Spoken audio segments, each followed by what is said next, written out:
I wanted to mention a few upcoming trainings before we start my conversation with Dori Lewis. First, I will again be teaching at Dori's upcoming ketamine therapy training this September. You can learn more about this training as well as Dori's mushroom facilitator trainings and women's circles on her website, elementalpsychedelics.com. Second, I wanted to let you know about a workshop with my good friend and colleague, Dr. Rebecca Ritchie. It's for all healing professionals struggling with burnout. It's called Revive and Thrive and takes place October 3rd through 6th in Colorado. You can check out the website experientialwellnessretreats.com. And finally, my fall intensive psychotherapy workshop is now full, but we have a waiting list, and I'm planning to do another one in the spring of next year. So if you are a psychiatric NP or PA who wants to up their game by becoming a more competent psychotherapist, reach out to me on my website and we can get you on the waiting list and definitely into the spring training at the very least. I'll link to all these trainings in the show notes. Well, I'm really excited to be here for the third annual Back from the Abyss summer special.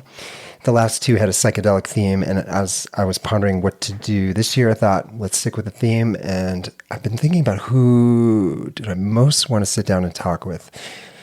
And I really wanted to talk about psilocybin mushrooms because that's a hot topic in Colorado right now. And pretty clearly jumped in my mind, I had to sit down with Dori Lewis, who's smiling, sitting across from me right now. Hi, Dori. Hi, Craig.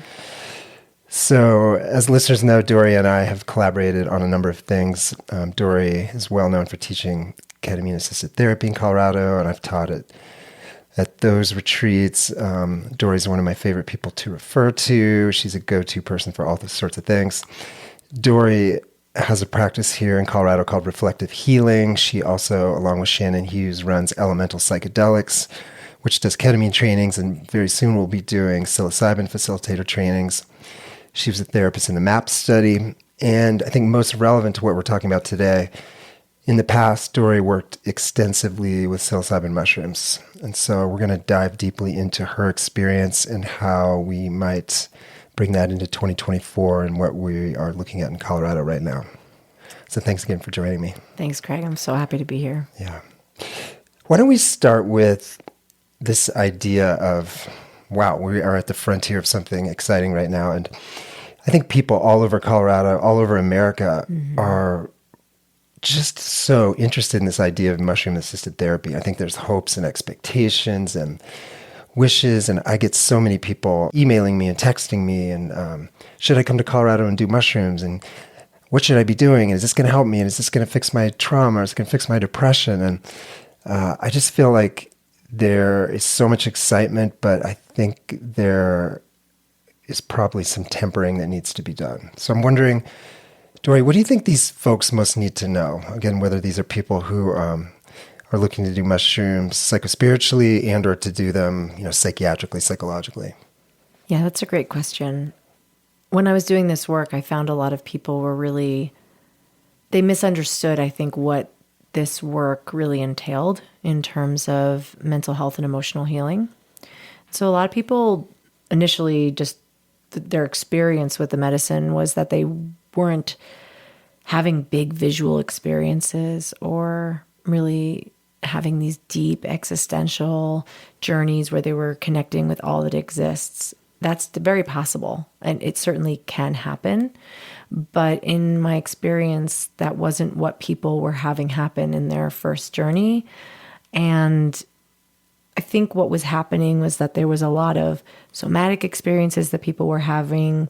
There was sometimes really challenging experiences that would bring up a lot of sources of like pain and grief. And that really wasn't what people thought they were signing up for.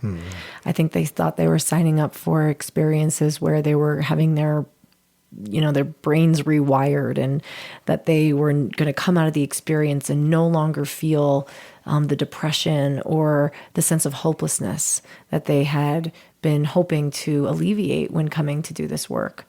And what I was seeing in my work was that people would come in and have journeys that were really not what they had expected in terms of the experience itself. And then afterwards, they were struggling with bigger existential questions, more contact with their grief, more connection with their pain, actually feeling their pain, whether that was physical or emotional, in deeper and more intense ways initially. And I started to realize that I needed to front load the information, that this is not going to be a one-time healing experience.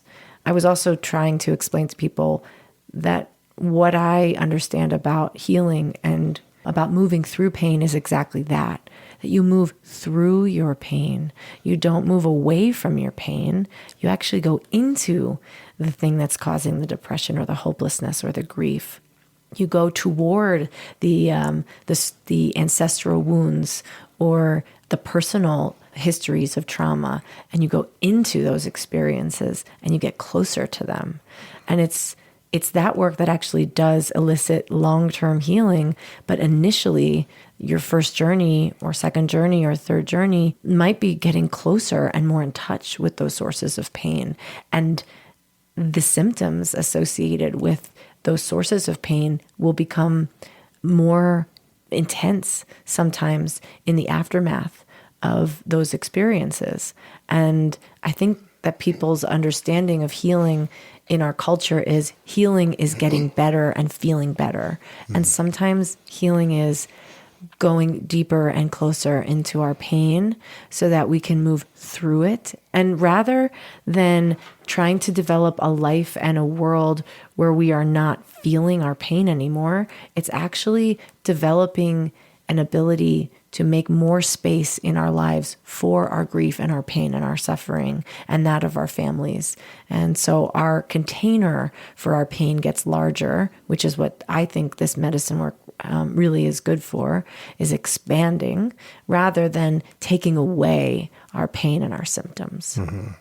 Yeah, I can imagine. It's not such a catchy tourist slogan, come to Colorado and heal your trauma with mushrooms versus like, come to Colorado and with mushrooms walk directly into the fires of your pain.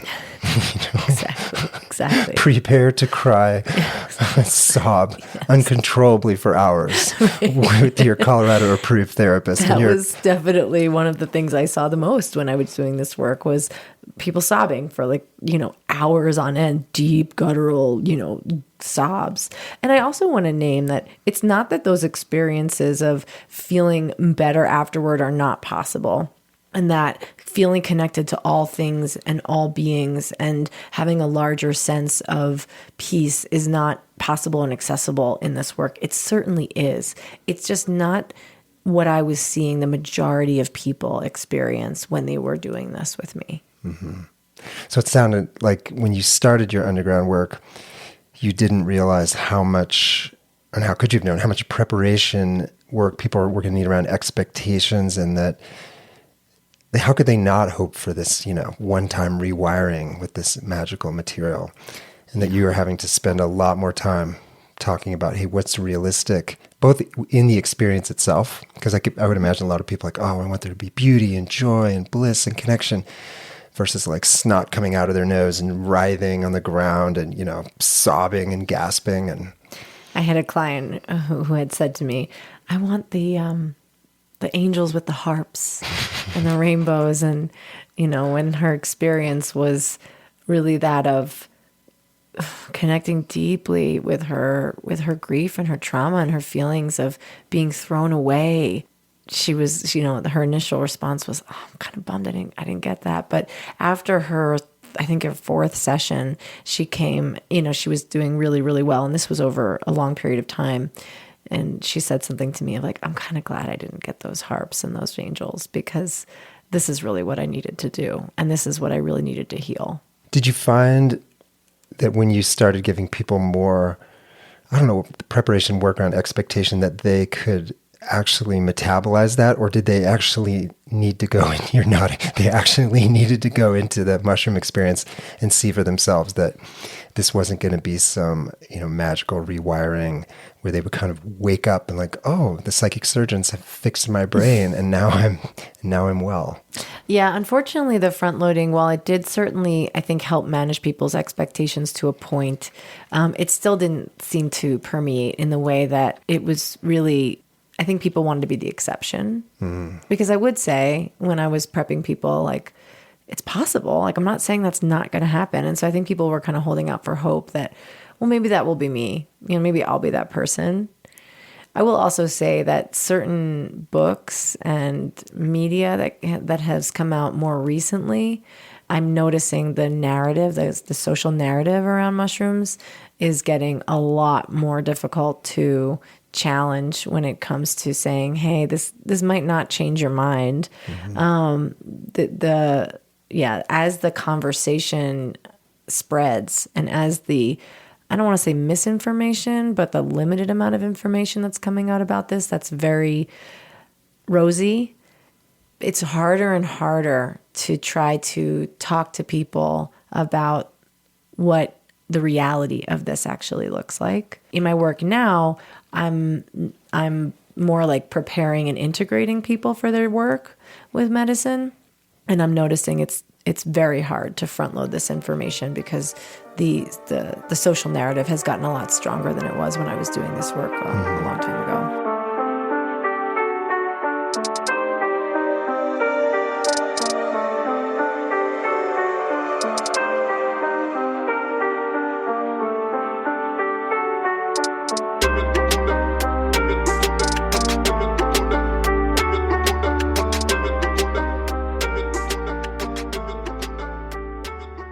I wonder if you might share a couple anecdotes or stories, maybe a story of someone who did really well back with mushrooms when you were working with them in undergrad, and maybe a course that didn't go so well for whatever reason, just to give us a sense like what the range of experiences could look like. Yeah. I had a woman who came to me who had been on a lot of different medications. She was really severely depressed. Her psychiatrist and I had talked about, that she was probably one of the more depressed people that we had ever seen. Really struggled. She didn't interact with a lot of people. She had almost kind of given up on living. She was kind of just living like a shell. She was doing the day-to-day. She would go to work, she had a dog, but she didn't interact with people. She didn't really have a strong sense of self. It's almost like when I met with her, one of the things that she said was like that life kind of had ended for her at a certain period, and she was kind of just, like existing. So she was on a lot of psychotropic medications, and I worked with her doctor, or her doctor worked with her to help her wean off some things and not take certain things. That's not my wheelhouse, so I did not make those recommendations at the time. And her first experience was very much dose finding because of the medications that she was on. It was a supportive experience. Wasn't super deep because we were again working with the medications were pretty strong, and so she wasn't able to go super deeply into her first journey. But we were building a rapport also around that meeting just to talk around her sessions. And over about a year long, maybe a year and a half long period, she did a series of mushroom journeys with me. And she began to go into deeper and deeper spaces of, at times her own pain. So one session was very much like connecting with her depression or hopelessness. And she came out of that one feeling worse, like a lot worse, like suicidal. And luckily was able to utilize a ketamine treatment after that session so that she could manage those symptoms of, suicidal thoughts and ideation. And so she kind of got worse. And then her journey after that was really, really powerful. And she had this was, I guess, her third experience. She connected with a very spiritual part of herself, and it completely shifted her, I think, from that point on. And from that point on, she was really never as depressed as she was when she first came, because it was actually the experience of connecting with this larger spiritual thing. I don't want to, I'm not taking words from her, but something that made her feel connected to something so much bigger than herself. And in her session, something had come through that was written down, and she used that every morning to reconnect and to integrate. And that experience, I think, really shifted things for her. And then she did another journey after that and continued to do really well with her integration. She still needed to use the ketamine sessions in between the mushroom sessions because her depression symptoms weren't completely going away. However, the mushroom experiences were helping build up a stronger sense of like soul self, where she was having a stronger connection with herself as a human being and having inherent worth and value because of the connection to something bigger than herself. And then her depression symptoms were kind of the surface level things that we were managing, or her doctor was managing with the ketamine. And so it was this combination of, ketamine and mushrooms that ultimately helped her manage her depression symptoms and then also have a stronger sense of self and connection to self and to source. That ultimately helped her feel more connected to her eros, to her life energy, to her life force energy, and encouraged her to interact more in her life. And this was over, like I said, a 1.5 year long period. But she is doing, from what I know now, really beautifully. And her meaning, her sense of meaning and purpose in life has started to really grow. But it's taken a long time. And she's still, I think, fostering and cultivating the seeds of her journey work and integrating to this day. Yeah, I know we're going to explore this a little more in a few minutes, but this idea that mushrooms and ketamine have a real kind of synergy and a place to support each other, and particularly, when addressing quote unquote depression, which is such a vast word that encompasses so many things. What about a story that maybe some of you work with that didn't go as well as you'd hoped, or maybe you learned an important lesson from? Yeah, so I had worked with somebody that was referred by a friend a long time ago. She was very adamant about not being interested in doing like integration and prep work. And I required at the time that someone at least meet with me before once so that they know me and they see the space, and that they at least meet with me once afterward to just find out that they're doing okay. But beyond that, this person was not in therapy. They had not really spent much time exploring their internal world. She was very almost reluctant to share too much about her inner world and really hadn't come to this process with much preparation and self-exploration.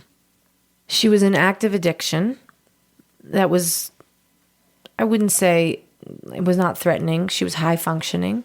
It was, I would say, like many people in our society probably drink more than is the healthiest. She had a relationship with alcohol that was like that. Really struggled to not have a glass of wine each day. So I had some hesitations in working with her, but because of her stability and her curiosity, I agreed to. I tried to explain and warn her that the first time we're doing dose finding, we don't always know how much somebody needs. She was on a very low dose of an antidepressant, and I made it very clear that it was very possible that a low or moderate dose was not going to have much of an impact because of the impact of SSRIs on how somebody can journey. So when she, but I always let people, at the time I was always letting people decide, their dosage. It really wasn't my role. I could make suggestions. And so she had been microdosing on her own. And so she was really adamant about doing a fairly low dose. And by that, I mean, I think between 2 and 3 grams. And I encouraged her at the time to really consider doing more because she was probably not going to feel that very much.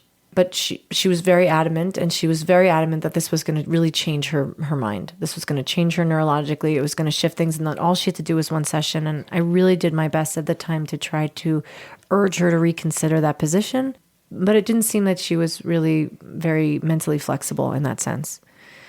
So she did the experience with me, and she really had a pretty low, not a very moderate experience. I don't think that I don't think she took as much as she probably could have. And she was pretty disappointed. And mostly was really disappointed with me that I didn't push her harder, that I didn't, that she didn't have a deeper experience. She hated the music. She didn't want any music, so we did totally silent. She didn't like that. She just really couldn't settle. And, in the integration process or in the session, there was a lot of disappointment and frustration at the process and at me, despite my, attempts to try to direct things. And so I have found that there were people when I used to do this work, when I would make suggestions that were really rigid, and I don't push really hard with that, but I think their rigidity was a sign, it was an important sign, and also the lack of preparatory work that she had done or hadn't done in terms of doing therapy and knowing her inner landscape and having the language to have discussions about her inner world. I think that really limited her ability to get the most out of the experience.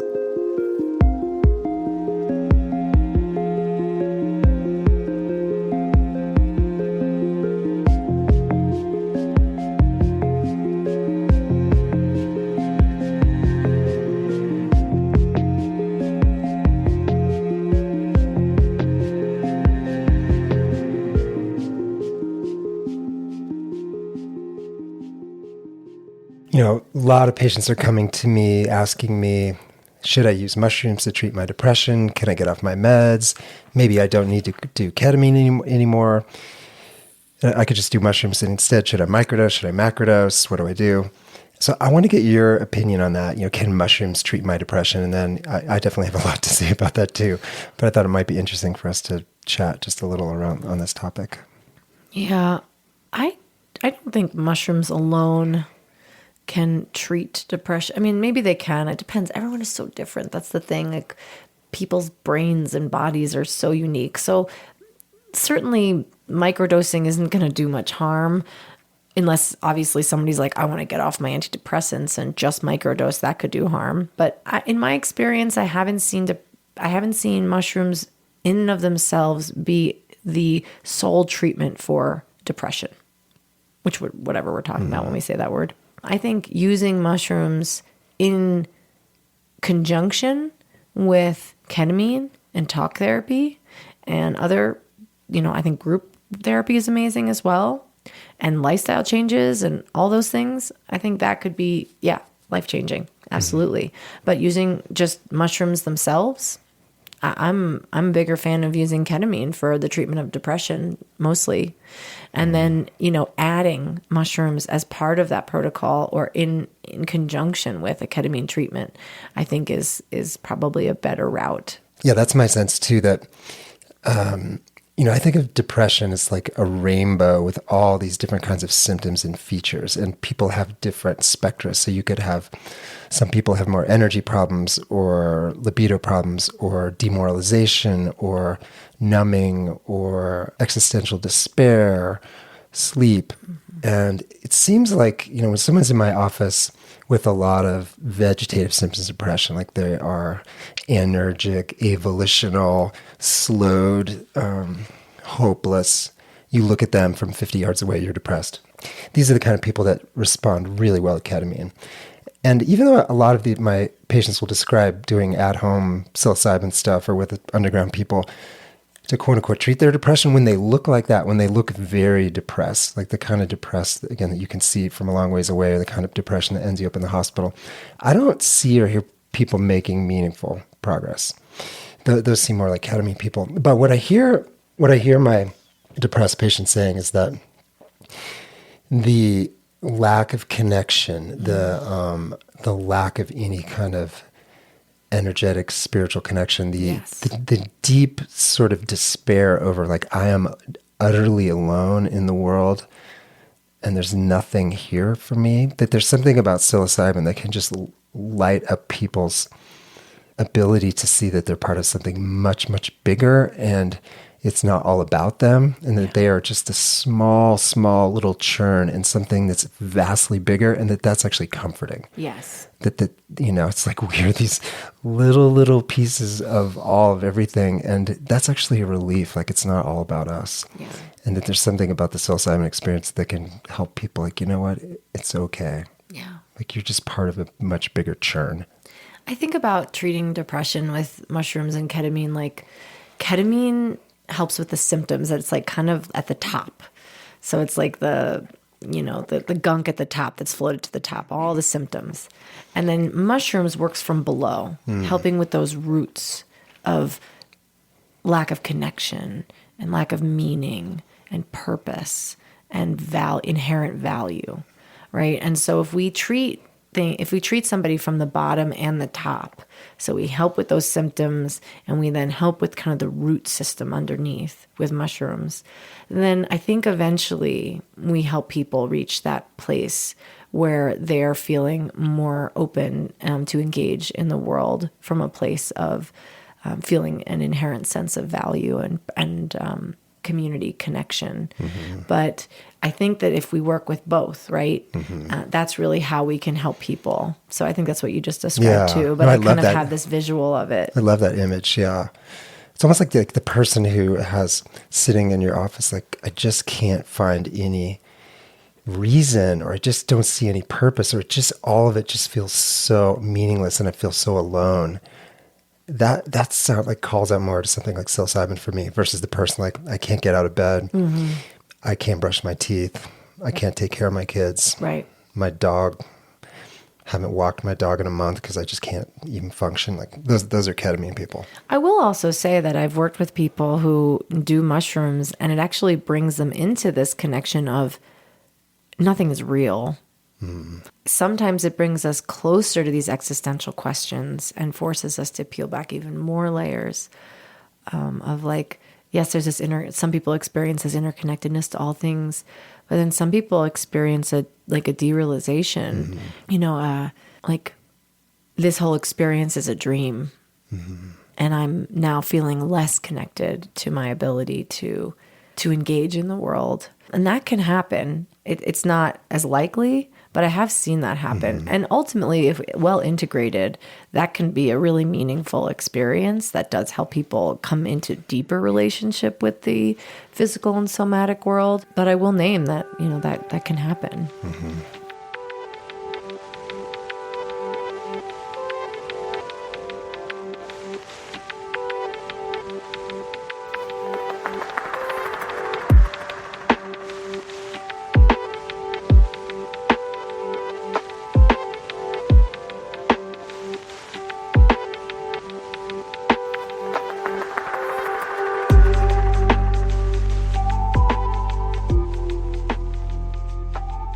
You recently wrote an essay that I'll link to in the show notes, where you argued that ketamine is arguably a better starter material than psilocybin. That, again, there's so much excitement, and like let's start with mushrooms and let's go down that path. But that your experience working with legal ketamine and your past experience, in the underground with psilocybin has made you think that we should start with ketamine. So I wonder if you might highlight some of the points you made in that article. Yeah. I didn't say this in the article, but I will say this now, that I've started to realize that there's like this membrane, this like film, and like into the unseen realms, or into the psychedelic realms. And it for some people that is a very thick membrane. And for people who've never had psychedelic journeys, who've never really had a relationship with meditation or altered states of consciousness, whether that's through breath work or, singing bowls, what have you, that membrane is really thick. If you give somebody who's not really permeated or broken through that threshold, it's very difficult for them to have an altered state experience with mushrooms. But if you give that person ketamine first, that membrane is pierced. it's their entryway into the altered states, into the unseen worlds, into the psychedelic realms. And so I think that ketamine acts as like a piercing into that space and helps that gently be opened. Whereas like mushrooms, in my experience at like moderate to low doses, it's harder to break through. At really high doses you can, but sometimes that can be really scary. Whereas with ketamine, it can be done really gently and easily. I also want to say that ketamine's like faster, right? Like you go into an office, you have, 2 or 3 hours of your day, you get a ride home, but it's not going to take up an entire 2 days. I mean, maybe it will, depending on who you are, but it's a little bit more accessible in that sense. It's also accessible in terms of who can do it. Like many more providers are available to provide ketamine treatment. It's much easier to be selective, to pick somebody who has a license, who's reputable, who's safe. Whereas right now in the mushroom world, although Colorado is working on this, we don't have a system that has facilitators that are licensed or certified in any specific treatment modality. And then mushrooms will be and are currently, if you're going to sit with a facilitator, and then in terms of just time, it's a lot more expensive. I don't imagine that insurance is going to cover this with Prop 122 because it's not federally legal. So, I mean, insurance is not paying for ketamine mostly. Right. So, I mean, I think that paying for a ketamine treatment, which for some, at Reflective Healing, at my practice, you have to get a prescription, but once you get your prescription, which can be done with insurance, a session is between like $300 to $400. Whereas a mushroom session, from what I know about the underground now, can be upwards of, $2,000. So it's just much more affordable. It's also more compatible with medications, and you can probably speak to this as well. Yeah. Right, because what medications interact with ketamine? I mean, really, lamotrigine and opioids, and that's essentially it in a meaningful way. But yeah, what interacts with psilocybin? Well, all things that hit serotonin, so SSRIs, SNRIs, mirtazapine, trazodone, and then most of the atypical antipsychotics, which are commonly used for depression, like aripiprazole, lurasidone, brexpiprazole, those all. So there's a huge range of psych meds that decrease the efficacy of psilocybin. And so what percentage of people are on those? I mean, Americans have like any of those things that block or hit serotonin, I mean, huge percentage. Right. So then you're talking about, some complex tapering and decisions like, do we, bring you off an atypical? Those are very powerful depression medicines, but they block the 2A receptor where psilocybin hits. So yeah, a lot of complicated decisions when people with a significant mood disorder history want to do psilocybin. Right. And we don't have that when we do ketamine, right? And the last thing I'll say is that we get faster relief from symptoms with ketamine. So, if you have depression, or if you, even like people who have some forms of anxiety, they'll have an immediate relief after they've done a ketamine treatment. Whereas with mushrooms, it's possible, but it's not always likely. And sometimes you'll feel a lot worse. I mean, I've had several people who have come to me and said, oh, I did mushrooms and I felt more depressed and I was suicidal, and I was never suicidal. Like I didn't even have those symptoms before. And they have them. And that actually, they found that in some of the studies as well, in the Johns Hopkins research. So this is like, it's not going to immediately alleviate symptoms, whereas mushrooms won't. Whereas ketamine, we have seen, it really does. Yeah. It creates immediate relief.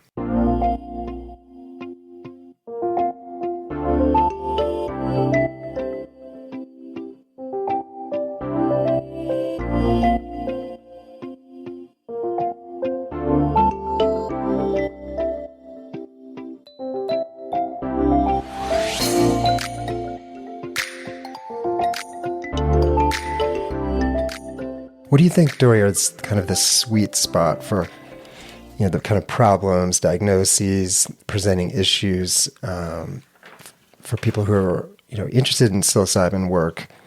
Are there, again, kinds of presentations or problems you think, oh yeah, this is very likely to help, versus maybe some you think, this is not likely to do much? I mean, like we spoke about existential concerns, so feelings of disconnection from something bigger than oneself, feelings of like kind of existential dread, hopelessness. Yeah, really feeling a lack of like inherent worth and value. People who are having like existential concerns and grief around nature and what's happening to our planet, which a lot of people today are feeling, which is like this ecological grief. And I think grief in general is really, really good for this work. You know, people whose families have had some ancestral trauma, so like epigenetic stuff around people whose families have been in wars or have been refugees, those kinds of things. I think it can be really helpful in people processing that somatically, or really not in that, because it's not in their own minds and memories, but it lives in their kind of genetic makeup. And then OCD, surprisingly. For sure. Yeah, so I would say that those are the, oh yeah, that sounds like somebody who would be a good fit for this. Whereas I don't think depression is the top of my list. Yeah, I was hoping maybe that psilocybin would be a good add-on treatment for treatment-resistant depression, again, which is usually bipolar spectrum depression. But so far, I don't think the evidence is good for that. There are people doing research with eating disorders. I can't speak to that because I really haven't delved. That's not my area of expertise. But I will say that I know that that's happening, but I can't speak more to that than just to say that I know that there's research going on. Mm-hmm. Yeah, I do think that of psilocybin as having a lot of potential utility with all the OCD spectrum stuff, BDD. And Right. In fact, there's been a couple episodes on the podcast where people with pretty severe body dysmorphia got a ton of relief with psilocybin. Again, like it's almost this bottom up, like taking people to such deep levels where you can't get cognitively like, okay, your body's fine, your nose is fine, your skin is fine. No, that the psilocybin is able to just go so bottom up, so deep to such that it really changes the way that people perceive themselves in space and three-dimensionally. Mm-hmm. Yeah. Yeah, I think that with OCD, what I used to see when I was doing this work was, so we've talked about it, that OCD is like the sticky mind. Mm-hmm. And what mushrooms help is like create an unstickiness for a period of time. It doesn't last. You know, I won't say that it permanently unsticks the mind, but it does create space for the session, and sometimes for like a few days after, from that obsessive, sticky, I can't get off this thought, I can't unhook from this, mental train that I'm on. And mushrooms give this opportunity for a break in that. And when used with therapy, I think that it can allow something to come in between the stickiness and the mind, and allow new information to be shared and new ideas. And that's what I've seen is I had worked with somebody, and she had a really, really sticky OCD mind. And it was her second mushroom journey where she had an experience of peace. It was just this experience of being free from that. And although she wasn't able to maintain that sense, in our therapy sessions following, we were able to help her reconnect with that idea. And it helped encourage her to do things like meditation and mindfulness. And it was something that she was more invested in putting time and energy into because she had had this experience of peacefulness. Mm-hmm. And so she knew what she was working toward. Whereas the idea for somebody like her to have a sense of peace would have been so far-fetched, and she really couldn't even connect with that and why it would be useful to do these things. Whereas because she had the embodied experience, it created some space for her to do these practices.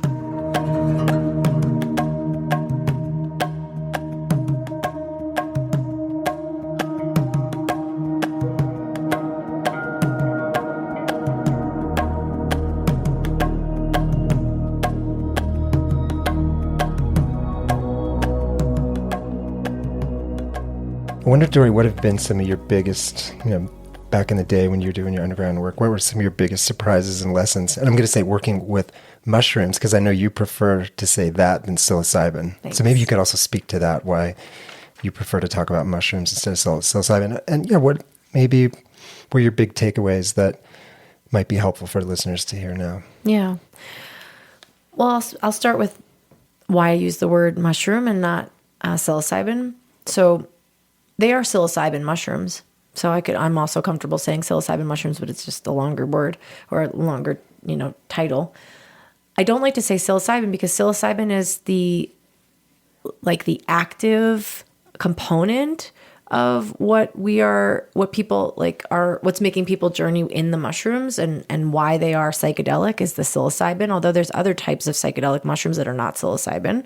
So I don't like extracting active psychedelic aspect of this organic material because there's a lot of other things that we don't really understand that might be going on that the mushrooms are providing us with. And I'm not I'm not a horticulturist or a mycologist. Yeah. Thank you. So I really can't speak to the specific language around this super well. But what I can say is I know that the mushrooms themselves have other things in them aside from just the psilocybin. Mm-hmm. And when we try to just extract that which we want from it, which is that very colonial in its nature, is we go in, we extract the gold or the diamonds or the spices from the land, and we kind of take that, but we don't consider A, the impact, and B, we don't consider all the other rich aspects of what this mushroom has to offer. And I think this is what happened with tobacco or cocaine, right? Or opium. These were plants that were existing that native and indigenous individuals were using as medicine, and they didn't have problems around these substances. But then when, Western colonial minds came in and extracted the best, quote unquote, best parts or the active parts of these plants, that's when we started to have extreme suffering, with people having addiction to opiates. I mean, opium was not, there was not as many problems. I mean, there were opium dens where people would hang out for long periods of time, but I think that it's really caused harm to the human body and to the human spirit when it's been extracted from its natural environment or its natural form. Mm-hmm. And I think we want to look to how that's been done in the past and really reconsider not just extracting the psilocybin from the mushroom itself. And I'm concerned about when this becomes federally legal and when we are using these extracted, or not even extracted, synthesized psilocybin pills to treat people. I don't know if we're going to see the same effect. I worry that the beauty of nature, which we can't even begin to understand the wisdom that, Mother Nature carries, and nor should we, that, we might lose some of the healing benefits of what this medicine and how this medicine heals the human spirit. Mm-hmm. And to your second point about, surprises and lessons, or your second question, I wouldn't say too many surprises because I didn't, when I was doing this work, it was a very different time in our world. And so I didn't really have a lot of expectations.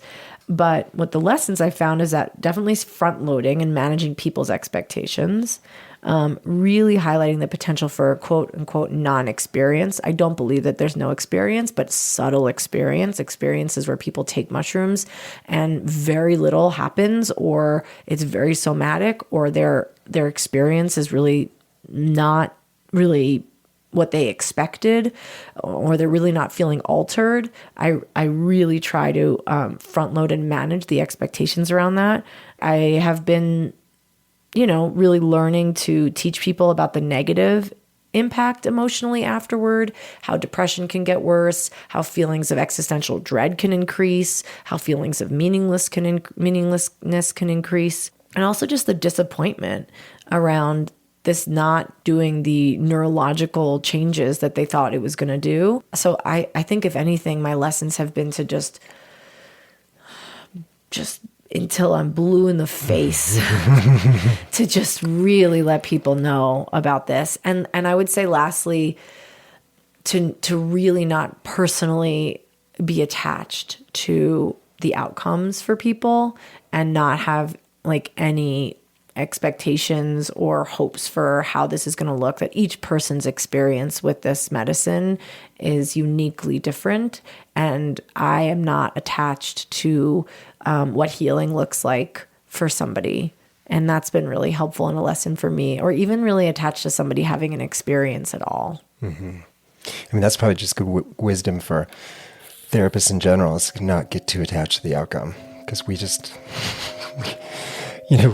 we kid ourselves when we think we know where the patient client needs to go.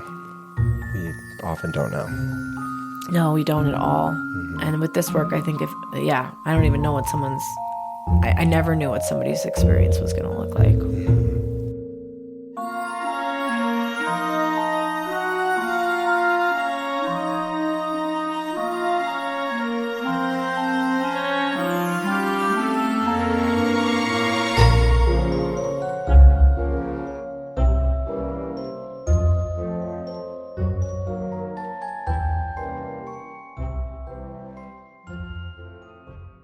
So within the next few weeks, couple months, therapists and others in Colorado are going to be able to start applying to the state to get permission to work with psilocybin legally.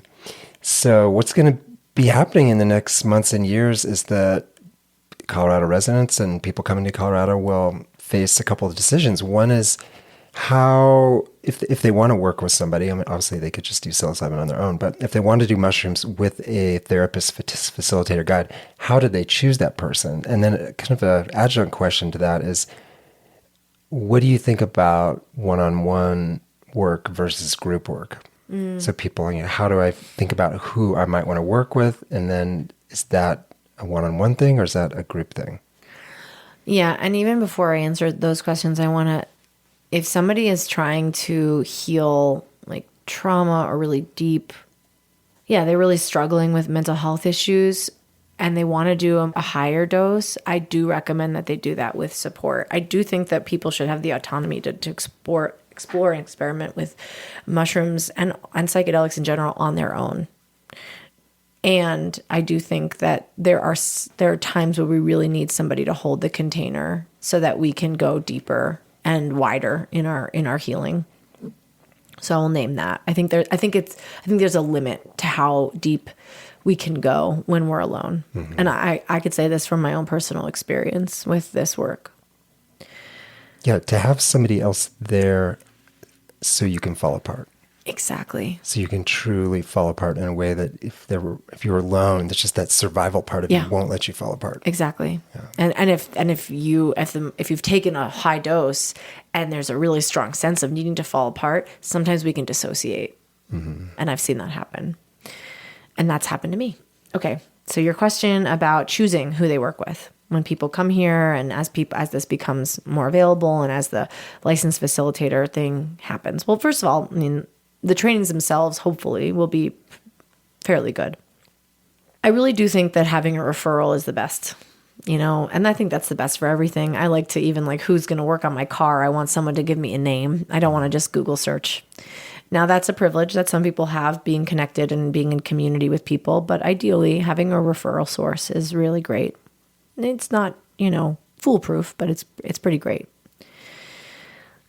I think it would be helpful for people to have some kind of ongoing relationship with whoever they're going to sit with. I would be wary of a facilitator who is like, yeah, you want to come out and do this next week, and never met with you and never had a talk session.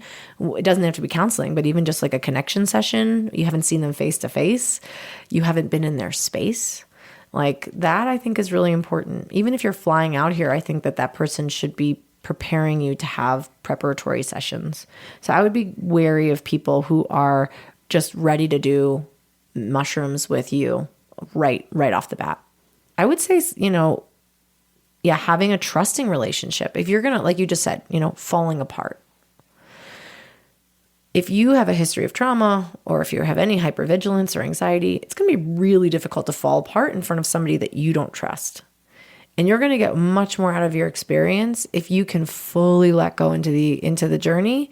And the way that you can do that is by having a trusting connection and relationship with somebody.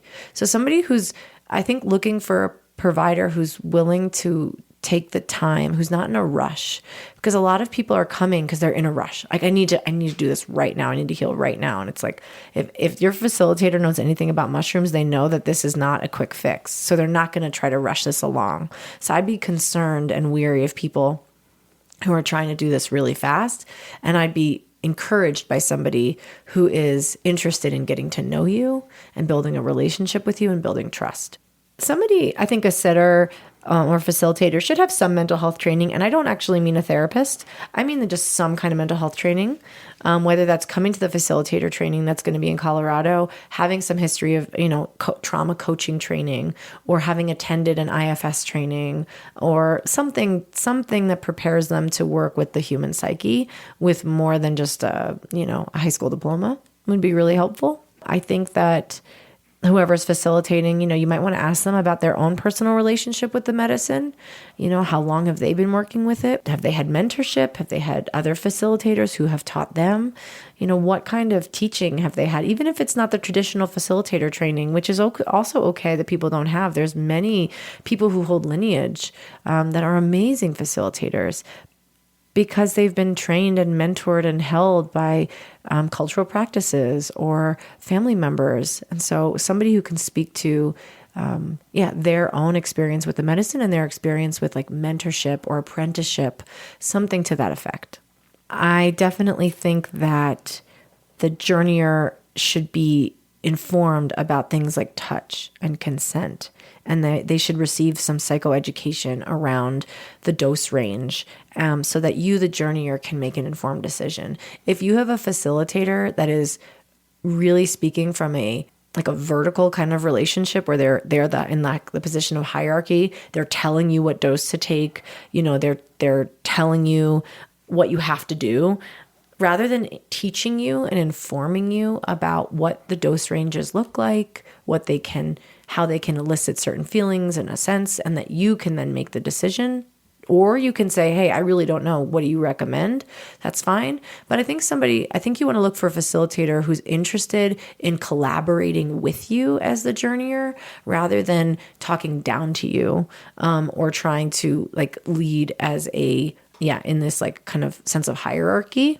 And lastly, just really, whoever's facilitating, if they don't ask you about touch and consent, and they don't talk to you about touch and consent in your first or your prep sessions, that's a big red flag. Yeah. So those are really important things to look out for when somebody is looking for a facilitator or a sitter. Mm-hmm. What about the solo versus group work? Oh, yes. How do you think about that? In my experience, I think that doing a solo journey first is recommended, because you just don't know how you're going to respond unless you're really experienced with other psychedelic medicines. Maybe you've done, ayahuasca, you've done ketamine, you've done other psychedelic journey work. You're really familiar with altered states of consciousness. Then you might be a good candidate for a group space experience. However, I think having a first psychedelic journey or first mushroom journey in a group, I don't know a lot of group facilitators who are really skilled who would allow that. That would be a red flag too. Mm-hmm. And then also, you just don't know how you're going to respond. So you might need more support than in a group space. You might be somebody who's really needing to move somatically, and maybe in that circle or that group, that's not really an option, or who needs to verbally process through your journey. And you don't know that, but you can't do that in a group space. Or you need some special type of somatic support that the facilitator won't be able to give you. Mm-hmm. It could be re-traumatizing in a way to have a need and not be able to have that met. I could see where a lot of people might gravitate to group work because it's going to be a lot less expensive. Because you said, psilocybin session could be 6 hours or more, and that is expensive, just personnel-wise. And absolutely. So people come to Colorado, okay, I'm going to do some deep work. I'm going to do this group. I've never done psilocybin mushrooms, but this seems like a good group, and yeah, right, that might go okay, that might... It might go. It might be fine. I think the big thing you'd want to look out for is facilitator-participant ratio.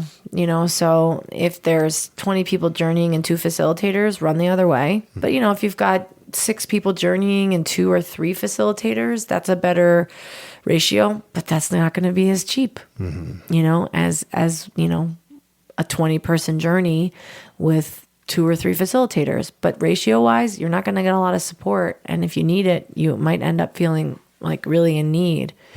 There's just no way that 2 or 3 people can facilitate a journey and be watching 20 people. It's pretty difficult.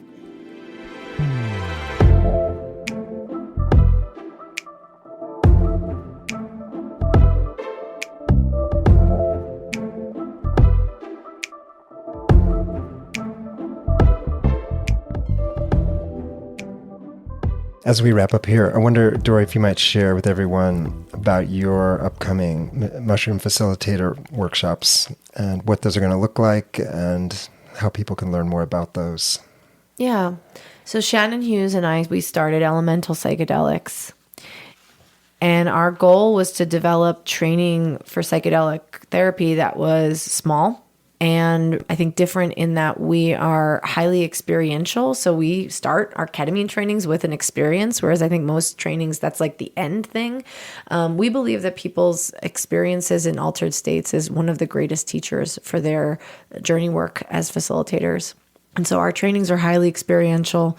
We also just want people to be in smaller containers. We think that people learn better in small community where they actually feel seen, where they feel heard, and where they can truly connect with other people. We also have, we want to create an ongoing community of facilitators where it's not just, okay, you come to the training, you check off a box and you're out.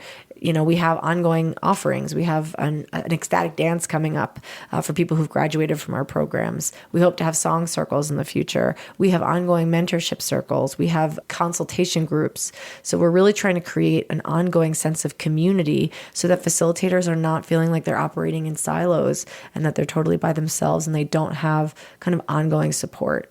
And I think just keeping things kind of small and intimate is one way that we build community. Another thing that's really important to us is just helping people connect with what is theirs to bring to this space. There is a lot of people who are going to be flocking to do this work. And I think that we can easily feel afraid that we're not going to jump on the bandwagon soon enough. And there is not going to be space for me in this upcoming and emerging field. And what we believe at Elemental is that there's space for everybody. We have an abundance mindset. It's really not so much, is there space for everybody, but how does each person who's coming to offer this work find what is uniquely theirs to offer that really helps the people in the community that will align with that unique offering from that facilitator. And so we want to help people find that inner unique offering in the space and birth that so that that is what they offer to the community. And it doesn't feel like competition. It just feels like adding more beauty and more offerings to the communities that they serve. So it's this, how do I connect deeply within myself as a facilitator to bring forth what is uniquely mine to give? I love that. On that note, this has been so lovely to sit down with you. Thanks for sharing your time. All right. Thanks, Craig.